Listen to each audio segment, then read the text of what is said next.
وعليكم السلام ورحمة الله وبركاته.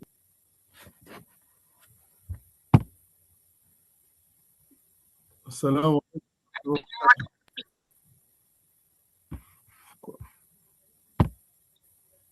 وعليكم السلام ورحمة الله وبركاته. Sheikh, tunakusikia. Samahani sana, dirisha la Zoom limeruka, kulitafuta imekuwa mambo marefu kidogo. Naam, audhu billahi minash shaitani rajim. Bismillahir rahmanir rahim. Alhamdulillahi rabbil alamin. Alhamdulillahi alladhi hadana lihadha wa ma kunna linahtadiya lawla an hadana Allah. Wa usalli wa usallim ala alhabibi Muhammadin wa ala alihi wa sahbihi ajma'in wa ba'd. Baada ya kumlani shetani alifukuzwa katika rehema za Allah na kumtakia kila Muislamu kinga kutokana na shetani huyu ambaye ni ibilisi min aljinnati wan nasi, na vile vile kwa jina lake Allah tabaraka wa taala mwenye rahma na mwenye kurehemu, tunaanza naye Allah subhanahu wa taala ahimidiwe, kwa sababu yeye ndiye anastahiki hamd zote, na tunamhimidi pia kwa Uislamu na ibada zote ambazo alitujalia kuzitimiza ili tujikaribishe kwake, tujipendekeze kwake, tuwe wapenzi wake, duniani tuishi vizuri na viumbe vingine, na akhera pia tufikie mahala pema. Hizo zote ni rahma zake na fadhila zake tabaraka wa taala. Na namsalia mtume wetu Muhammad sallallahu alaihi wasallam, kimwomba Allah tabaraka wa taala ampelekee kila rehma na amani, na kwa familia yake takatifu na masahaba wake wema, na Waislamu wote wema wanajitahidi kumkisha kwa mwendo mwema hadi siku ya Kiyama. Kama tulivyozungumza jana, tumetoa salam za kupongezana kwa ajili ya kuingia mwezi mtukufu wa Ramadhani, mwezi wa kila kheri. Na kwa kuwa tulikuwa hatujui kama tutaanza leo,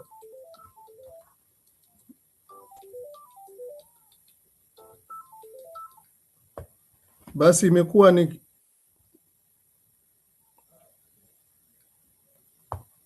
kuna watu wanauliza labda mwezi umeonekana na nini, inakuwa ni matatizo kidogo, nafunga simu. Kwa kuwa tulikwisha zungumza kwa ufupi uliokuwa mzuri biidhnillahi tabaraka wa taala, vipi matayarisho sasa, baada ya kusoma na kusikiliza na kukumbushana nini tunafaa kutumia, tabia gani, nguvu gani tunafaa kuwa nazo katika kufunga mwezi mtukufu wa Ramadhani. Sasa mwezi ndio huo, na tunamwomba Allah subhanahu wa ta'ala atuwezeshe kuufunga kwa imani thabiti, kwa siha, afya njema, na vile vile kwa fadhila zake riziki za halali ziweze kututosheleza kufunga mwezi Ramadhani na ujao. Allah tabaraka wa taala tujalie tukufikie. Naam, jana tumezungumza kwa ufupi nguvu, ataqa, nguvu ambazo zinahitajika kuwa kila mara tayari, na kila wakati nguvu hizo zitusaidie kumudu kuwa kwenye sirata mustaqima na istiqama vizuri, kuwa watu wenye kupenda kuendelea kupata thawabu nyingi zaidi na kutenda matendo yanayoendeleza imani na kukuza mpaka kwenye yakini. Tumezungumza kidogo kwamba Muislamu anahitaji hizo nguvu za yeye kujitolea kama anavyojitolea katika maisha yake ya kawaida, na vile vile hizi nguvu na siyamu Ramadhani ambayo imejaliwa na Allah subhanahu wa ta'ala kama ni nguvu inazisukuma akili na fahamu kuzivuta, kuzitoa kwenye ubaya, kuzipeleka kwenye kheri. Hivyo hivyo siamu ya Ramadhani inamtakasa mtu moyoni na akilini na mwilini. Hivyo hivyo inayaweka mazingira yake pembeni yake yote kuwa mazuri, ikiwa wale wanaomzunguka na wao wanayo hiyo siamu ya mwezi mtukufu wa Ramadhani. Leo tunaweza tukakutana kwenye subira, nguvu ziwepo, imani iwepo, na iendelee inakuwa inatanuka. Wawepo ndugu jamaa na marafiki wanaoamrishana mema na wanaoshirikiana katika kuvutana kwenye ibada, na wabaki wote pamoja wameshikana, kama inavyosemwa mkono kwa mkono au bega kwa bega. Muhimu ni kwamba nguvu zingine hapana za moyoni tu na fikira zinatoka kwa watu walio pembeni yako, ikiwa ni familia, ndugu, majirani na rafiki na kadhalika, na jamii yote kwa jumla. Na ni ibada, katika ibada hizi ambazo zinajumuisha yani mkusanyiko mkubwa wa Waislamu, panahitaji pia katika moyo wa kila Muislamu subira. Ni asasi, msingi wa muhimu sana. Ndio unakuta katika Qur'ani Mwenyezi Mungu aliwaambia mitume wote na manabii, akamwambia Mtume Muhammad sallallahu alaihi wasallam, fasbir kama sabara ulul azmi min ar-rusul. Misukosuko yote, subira katika ibada na kutenda mema, ili uendelee hadi kufa, unahitaji subira. Tunahitaji sote subira, na ndio maana wakati mwingine mtu akipungukiwa na subira anateleza kauli, anateleza hata kwenye matendo. Subiri ewe Muhammad sallallahu, fanya subira, kuwa mwenye subira, sio kwa matusi tu ya wale Makuraishi, kashfa, bali na yale unayoyapokea kama mazito fi sabilillahi, kupambana kwa upanga, kwa juhudi, kwenda kuwatembelea watu ambao hawajasilimu na kuwaunga wale waliosilimu. Yani kazi kubwa nyingi sana, tena nzito. Kwa hiyo kila mara nakumbusha, kuanzia la ilaha illallah inahitaji subira kweli. Angalieni watu wanaovunjikiwa na subira, pale pale anasahau la ilaha illallah Muhammad rasulullah, anaenda kwenye shirki ya kiumu au akiuguza. Lakini yule ale izatiti miguu yake na moyo wake na akili zake katika subira na ibada, hatetereshwi na chochote. Kwa hiyo kwa ajili tuweze kuufunga mwezi huu, tunataraji kwa Allah tujalie nguvu zote tunazohitaji. Tunahitaji pia subira, na subira hii isiwe yako peke yako, lazima uieneze kwa wale ambao ukizubaa kidogo, baba au mama, kaka, nini, yalla swala, yalla daku, yalla. Ni hivyo katika mtindo wa kwenda akhera, ni kwenda vizuri. Subiri kama walivyosubiri wale mitume watukufu. Ulul azmi ni wale wanaojulikana ni watu watano, na yeye akiwemo Mtume sallallahu alaihi wasallam. Wa kwanza ni Nuhu alayhi salamu, wa pili ni Ibrahim, wa tatu ni Musa, wa nne ni Isa, wa tano ni Muhammadin sallallahu alayhi wasallam. Kwa hiyo waheshimiwa wapendwa, leo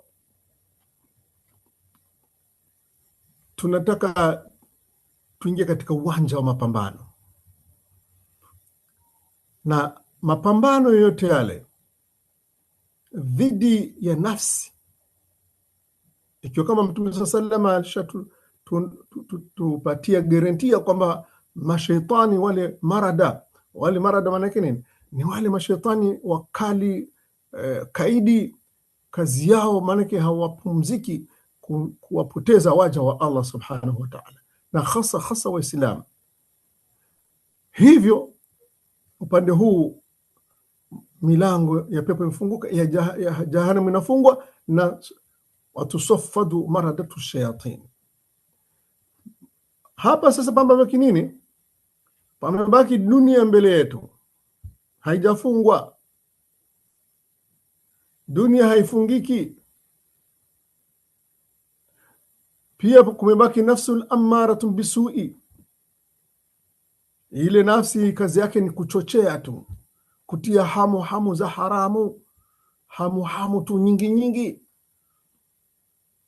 Wewe hupati kuona kwamba wakati mwingine unasema audhu billahi minash shaitani rajim, haya sitaki kuyangalia, yale sitaki kuyafanya, haya sitaki kuyasema, kule sitaki kuenda.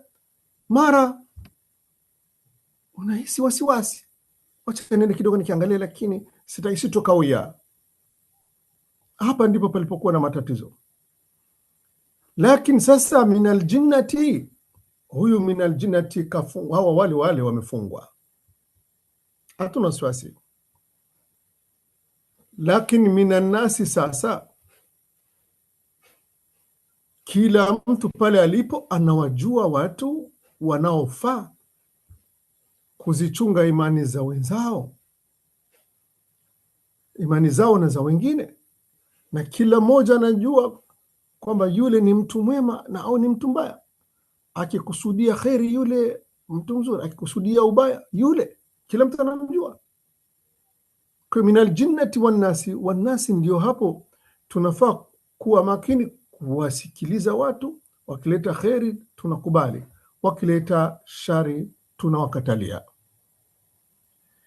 Kwa hiyo yote haya yanahitaji subira, na shetani minan nasi huyu ni mkali kuliko hata shetani minal jinni au minal insi. Sana ana utafiti mwingi sana, anajifikiri sana namna gani, na unamwona pengine rafiki yako mpenzi au ndugu mpenzi. Kwa hiyo hapa tunamwomba Allah subhanahu wa ta'ala tena subira. Anatuambia billahi minash shaitani rajim, innama yuwaffa as-sabiruna ajrahum bighairi hisab. Allah asema mwenyewe, wafanya subira, watenda subira hupewa malipo bila hisabu. Siamu yenyewe kwa kuwa ni ibada ya subira kubwa, mwezi mzima, hata hija yenyewe haizidi siku 5. Siku ya kwanza ni Arafa, siku ya pili ni siku 3 Mina, 5. Kabla hapo kama mtu ametangulia, anaweza kuanzia umra, kama hata mazingira ya kuchinjana mruhusu au nini, huku anafanya umra, anapumzika au, lakini hivi siku 5, 6 kama ni nyingi. Lakini angalieni mwezi mtukufu wa Ramadhani, wale watukufu wetu walituonyesha kwamba tunaweza, kwa sababu na wao waliweza, japokuwa imani za wale kila mara tunakumbushana kwamba ni high class kabisa yani. Lakini wakati mwingine kuna watu wananiuliza, sasa tunaweza tukawa karibu na masahaba? Nakwambia walikuwa na mifupa kama yetu, walikuwa na nyama kama zetu, walikuwa na nyoyo kama zetu, lakini walikuwa na nguvu za wahi, na mtume wao Muhammad sallallahu alaihi wasallam akiwa kama kielelezo, mwanga, njia ya kufuata sunna zake. Sisi leo mpaka tuzitafuze hizo sunna katika vitabu, katika mitandao, si YouTube, si wapi. No. Na subira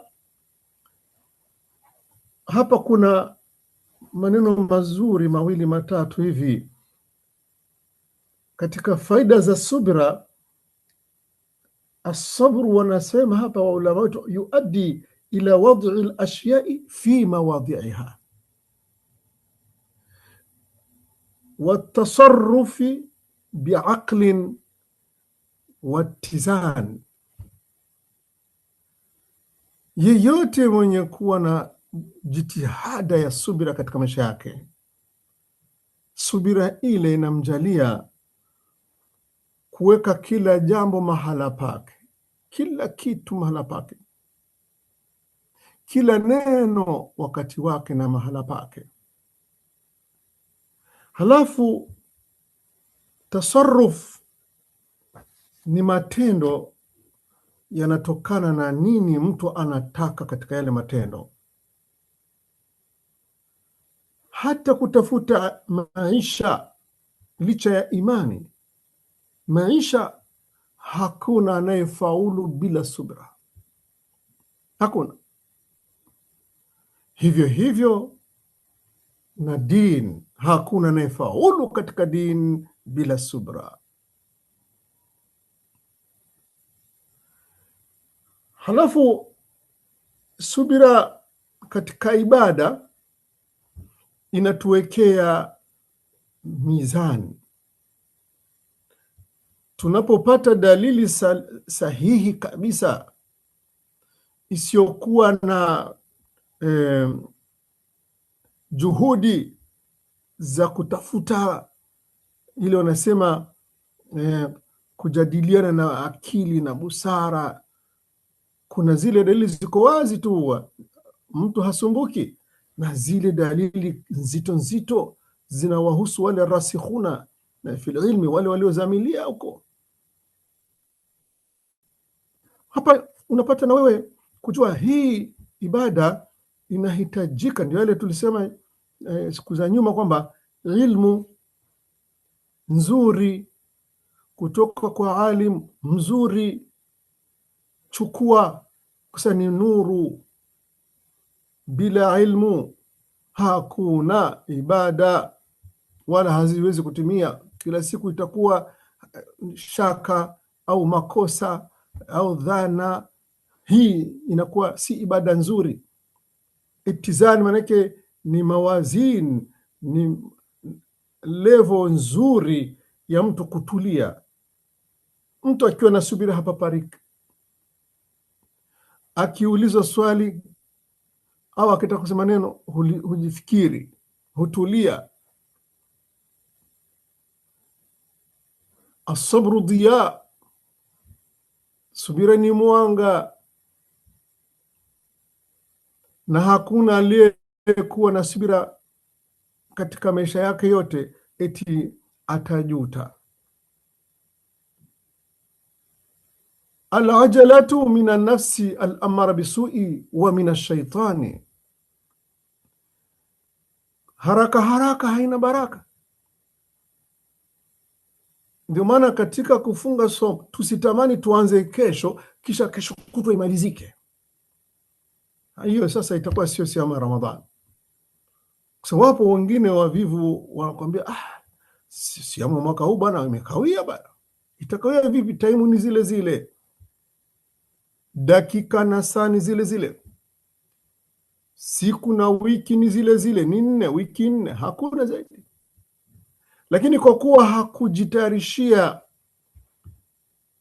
kiimani, kiilmu, kinguvu, yakini, itikadi na kisubira, anababaika. Wakati mwingine anaponyoka kabisa, anaharibu siamu. So wanasema naumwa, nimeshindwa. Kumbe anasahau kuwa Allah jalla jalaluhu anaona kwamba si mkweli. Na hivyo ibada zingine zote tuwaonyesha wenzetu masajidi au katika mahafali mbalimbali au wapi viwanjani, tunaonyesha wengine kwamba sisi tunaswali na wao wanatuonyesha kwamba unaswali. Lakini siyam ikiwa sio siyam kama hii, nguzo, amri, faradhi, wajibu, kila aina ya uzito ipo hapa katika siamu ya mwezi huu mtukufu wa Ramadhani. Ni kwamba zingine zote mtu anaweza asifunge, lakini hizi lazima asifunge. Na hizi zinajulikana, kila Muislamu anajua huyu ni Muislamu, wewe umefunga tu, hata kama hakufunga. Kwa hiyo inakuwa jumla ya watu wote tunaendea pamoja, watu mabara yote na kila kitu, hapa hakuna kuficha. Lakini zile sunna ambazo zinatuzidishia thawabu kuwa karibu na Allah subhanahu wa ta'ala, zinakuwa ni zako wewe, ni siri zako, siri yako wewe na Mola wako. Ilipofikia hapa kwamba mja wangu kuna wakati anafanya ibada kwa kulazimishwa, anaona aibu, watamsema nini? Unajua kuna baadhi ya mitaa mashallah imejaliwa vijana wakali wenye msimamo. Mtu asiyesali hata mkono hawampi wala salamu hawampi, kwa sababu wanamuona, wanamtambua huyu si mtu wa ibada. Isipokuwa siamu, akiwa amefunga hawatomgundua. Yani ni daraja ya kumkurubia Allah tabaraka wa taala ya hali ya juu, japokuwa sio nguzo ya kwanza, lakini ukichunguza kila nguzo ya Uislamu inaungana, ni mkufu, mnyororo wa nguvu kabisa. Yani ndio sababu zote zinaendea pamoja kwetu sisi ambao tumekusha upata mzigo wote kamili. Lakini kwa rehema za Allah jalla jalalu, pale alipowateremshia kwanza la ilaha illa Allah Muhammad Rasulullah, wakakaa nayo muda ile tu. Swala imekuja mwezi ya mwaka wa pili baada ya Mtume sasema kutoka Maka kwenda Madina, miaka 13. Kwa hiyo ukichunguza katika ule kutaamali kwako, kutuliza akili na kufikiri, unaona kwamba siamu kabla yake kuna swala 5, kisha baadaye hivyo kuna matayarisho. Allah jalla jalalu, tunavyoona watu wanavyotengeneza majumba au mabarabara yale makubwa makubwa na nini, au wanakata pori kwa kujenga kijiji au vijiji, inakuwa zile kazi za mwanzoni nzito sana, ngumu, zinahitaji mashine, zinahitaji utaalamu wa jiolojia ardhi. Je, ardhi hii inadidimia au vipi? Miaka, na nyumba ile haiwezi kujengwa tu kama vile inaletwa, wanachimba msingi sawa na ghorofa, unachimbwa msingi, unazatitiwa, unakaza. Kwa sababu wakifanya ilmu mbaya, hesabu mbaya, wakaleta ghorofa na huku chini hapajawa na nguvu, itaua watu. Munaona nyewe nyumba nyingi sana zinamwagika. Kwa hiyo bunia al-islamu ala 5, Uislamu umejengwa juu ya mambo 5. Ala isti'la, juu nguzo zile 5. Ya kwanza ndiyo hizo shahada 2, ya pili ni sala 5, ya 3 siamu au zaka, ukitanguliza hii hamna tabu wala ile, ya mwisho ni hija. Huwezi kuswali kama hauna shahada tauhidi. Hata ukiwa umetoa shahada lakini mtu akarudi katika shiriki zake, anaivunja ile nguzo. Sasa hii nayo ni nguzo inazidia uzito zingine, kwa sababu ikiwepo zile zinasimama, ikivunjika hii nguzo na zote zinamwagika. Kwa hiyo malezi ya imani Uislamu umetupeleka pole pole pole pole, na hivyo tunafikia kwenye siamu kila mwaka inarudi. Swala ndio kabisa ni kila siku, la ilaha illallah ni kila dakika, siamu ni mara moja kwa mwaka kama hija, na zimewekwa kule mwisho kwa sababu zinahitaji uwezo, afya nzuri, mali, wakati mzuri, ili utimize ile zaka na hija. Ama siyam, Allah anatuambia katika hadithi kudusi imesahihishwa na Imamu al-Bukhari rahimahullah taala, mimi ninatoa tangazo, siyamu inatendwa kisiri, na kwa kuwa inatendwa kisiri, inatimizwa kisiri baina mimi na mja wangu, ni yangu mimi. Kwa sababu swala na zaka na hija kuna ushirikiano baina ya watu, imamu na maamuma.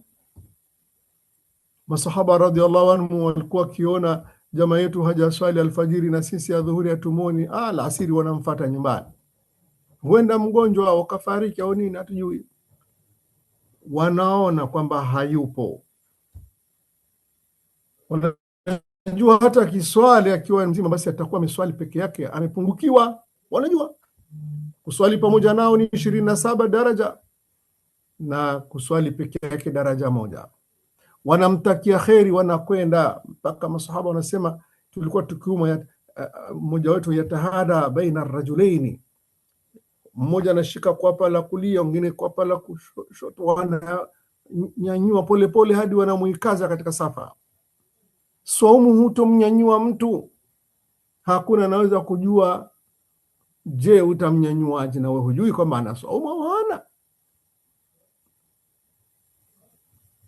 Na vile vile siamu inatufundisha ikhlasi ya ajabu sana. Tusiwi tu ni ikhlasi tu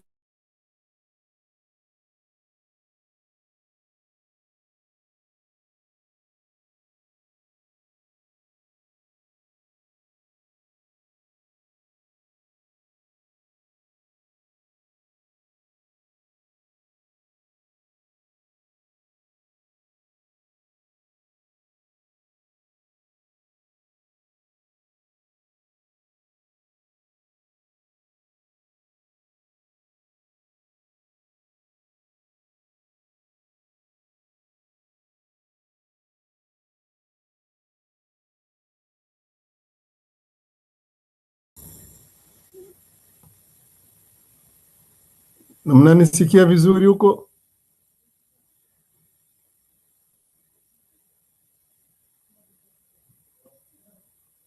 Na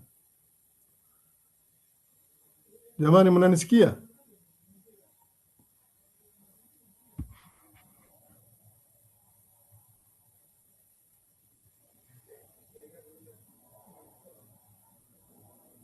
Salamu alaikum. Tulipita muda hatukukusikia, ambao ulikuwa unazungumza kuhusu siamu inatufundisha ikhlas.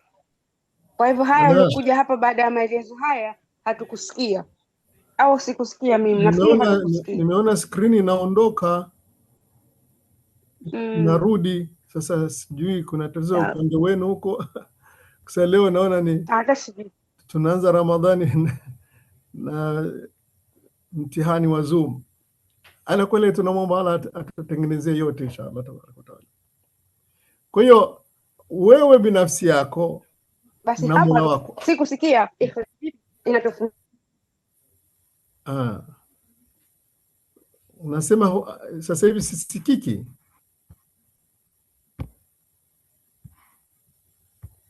Subhanallah, hasbunallah wa ni'mal wakil.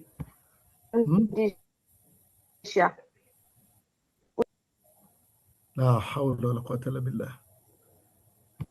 Vyuma ni mtoto wa asiyeeleweka huyu. Naam, Allah tujalie tutarekebisha inshallah. So yanakuja ghafla dakika za mwisho. Kwa hiyo ni kumuomba Allah tabaraka wa taala tu kwamba atupe vyombo vizuri, atupe urahisi wa kuweza kufikishiana da'wa, na vile vile aturahisishie mazito katika hivi vitu vya vyuma hivi vinakuwa na misukosuko sana. Kwa hiyo Allah subhanahu wa ta'ala anasema as-sawmu li wa ana ajzi bihi, kwa kuwa nauona moyo wa mja wake umetulia kwa ajili ya kumridhisha yeye, kwa ajili ya kumwabudu yeye. Anamwambia saumu, wewe mja wangu ni yangu mimi, na mimi mwenyewe ndiye nimepanga kadri ya malipo. Hii inatusaidia katika mawazo yetu na misimamo yetu kwamba maadamu hatujui ni ngapi sala, huku tumesikia daraja 27, lakini daraja zenyewe kwa Allah ni vipi? Siri kubwa. Alladhina yu'minuna bil ghaibi, sisi tunalazimishwa kuamini ghaibu, habari za Allah subhanahu wa ta'ala, zile ambazo haziko mahsusi, hatuzihisi, na zile habari za Mtume sallallahu tusizozihisi, hizo tunawajibika kuziamini, lakini tusizifasiri tunavyotaka sisi. Yeye Allah jalla jalalu hapa aliweka kikomo, yani akawaambia waulama wote, hata mitume hawajui ni kiwango gani kilichomo ndani ya siyamu kwa ajili ya Allah tabaraka wa taala. Na hivi tauhidi ambayo tunavyohisi katika siyamu ni kwamba wewe umekuwa na ile alaka, yani relationship moja kwa moja na Allah tabaraka wa taala, yani bila audience, bila sijui mkalimani, bila sijui wasta, sijui nani, hamna. Moyo wako umeshikamana naye, anauona, anaufurahia. Na wale waliokuwa na ujanja anaziona nyoyo zao, fi qulubihim maradun, wana maradhi katika nyoyo zao,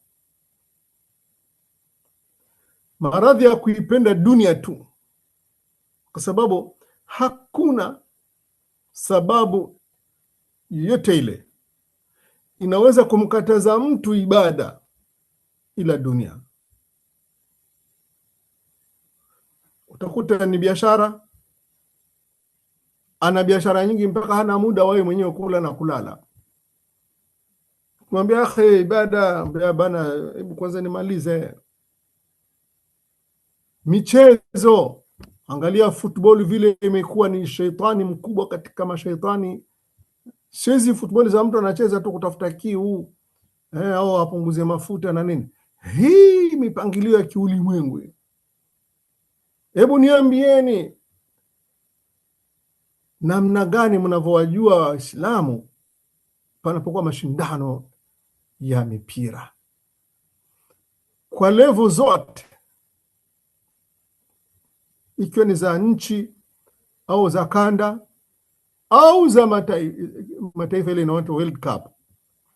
Watu hawalali, watu wako wengine wanakufa, kwa nyoyo zinasimama kwa sababu kafungwa yeye, sio timu yake imefungwa, na timu hiyo haimjui wala haimtambui, wala akifa atajijua, akiumwa atakufa mwenyewe. Dunia. Au pengine unajua, mimi niko waziri mkuu na mikutano mingi na mawaziri wa dunia, na mwenyewe anaingia katika baraza lile la mawaziri kule, haruhusiwi kutoka mpaka mkutano au agenda zimalizike, pointi za mkutano zimalizike. wale walioko kule kwenye parliament zile, mabunge makubwa makubwa ya madogo ya nini, wakishaingia mle ndani hawatoki, mpaka wengi wanaumwa magonjwa makubwa makubwa sana ya kuumwa uti wa mgongo, kuumwa wanamume maprostati na vitu gani, kwa sababu wanabana, hata kiwiliwili hakina raha tena. Kwa hiyo ukichunguza, hakuna sababu inayomharibia mtu cha Mungu ila ni dunia. Inaweza kumkataza mtu kufikia daraja kubwa ila dunia. Hapa ndipo palipokuwa na uamuzi tu. Tuamue kwamba sisi hatukuletwa hapa ulimwengu kwa ajili ya dunia. Dunia tumeikuta.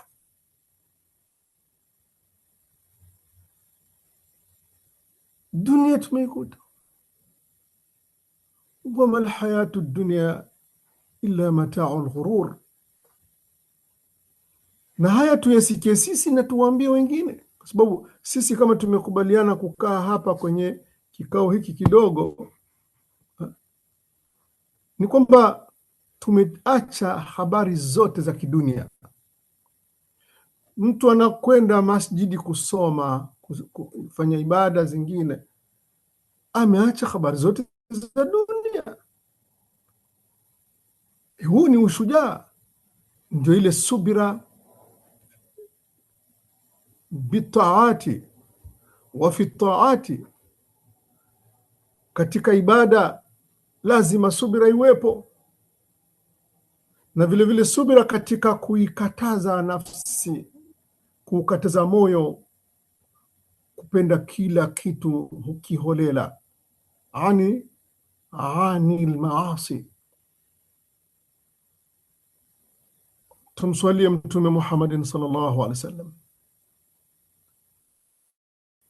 Allahumma salli ala Muhammadin wa ala ali Muhammad kama sallaita ala Ibrahim wa ala ali Ibrahim wa barik ala Muhammadin wa ala ali Muhammad kama barakta ala Ibrahim wa ala ali Ibrahim fil alamin innaka Hamidum Majid. Waheshimiwa, leo nataka niache dakika chache tuweze kujadiliana.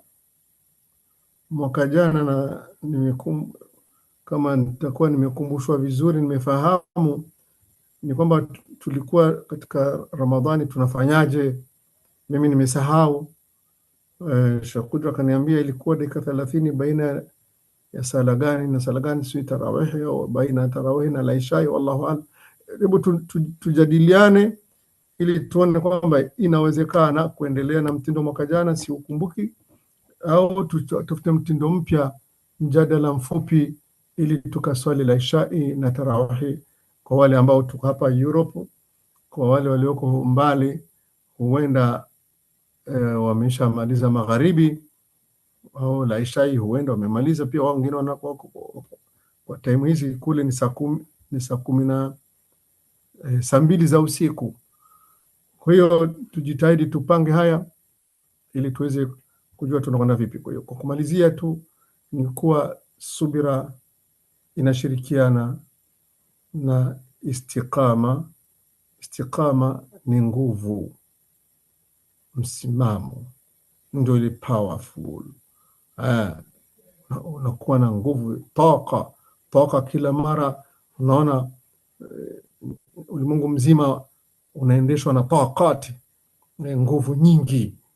Nguvu za umeme zinatoka katika nguvu za maji, au nguvu za umeme zinatoka katika uranium, au nguvu za umeme zinatoka katika zile solar zile, vile vimabati vya jua. So, yani tunapata mwanga, nuru kama hivi ya usiku majumbani, mijini, kwa sababu kuna nguvu nyingi sana zimejikusanya, zinatupatia nuru. Na nuru nayo hatuwezi kusoma, hatuwezi kufanya chochote bila nuru. Mchana kuna jua, ni nuru isiyokuwa na mfano. Usiku tunawasha mataa katika majumba yetu, japo si makubwa kama lile jua, lakini nuru. Hivyo hivyo siamu zetu tutoe ndani yake sadaka sana, tutoe ndani yake mawaidha. Hata kama ukusoma university bana, Mtume swalla salam alisema balighu anni walau aya, fikisha. Kama hukufikisha, wallahi ladhimu, na hapa kwa jina la Allah, nimewaona watu wengi sana wamebeba Qur'ani vichwani, kwa sababu nyoyoni ingekuwa inatisha nyoyo zao. Wana mawaidha wamemaliza kwa mashekhe mbalimbali, lakini wameanguka mieleka katika zina, katika hivi, katika vile, katika makosa ambayo ukichunguza utakuta la.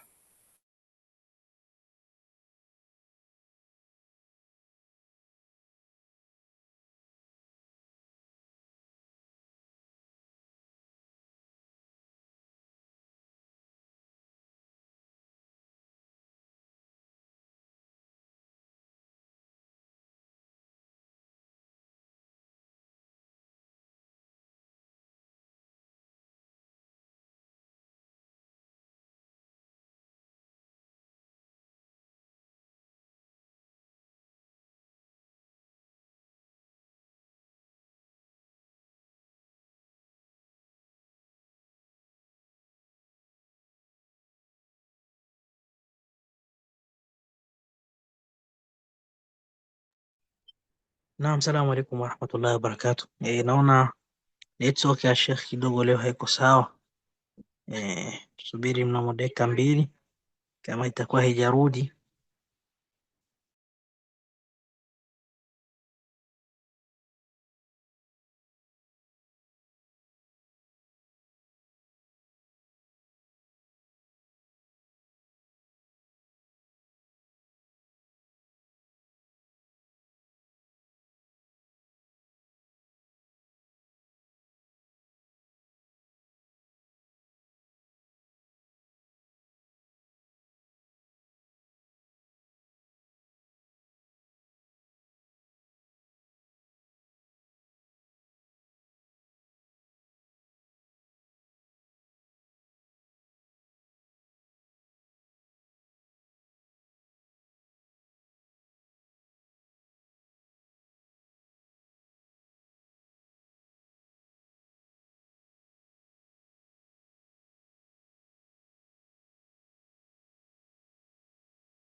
Assalamu alaikum warahmatullahi wabarakatuh.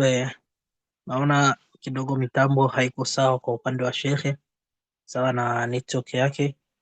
Kwa hiyo inshallah, kwa niaba yake nitapenda tufunge kikao kwa siku ya leo, na inshallah tutaweza kuchukua nafasi ya kukuambieni mahala ambapo tutakavyoendesha kikao chetu kwa siku ya kesho biidhnillah jalla wa ala.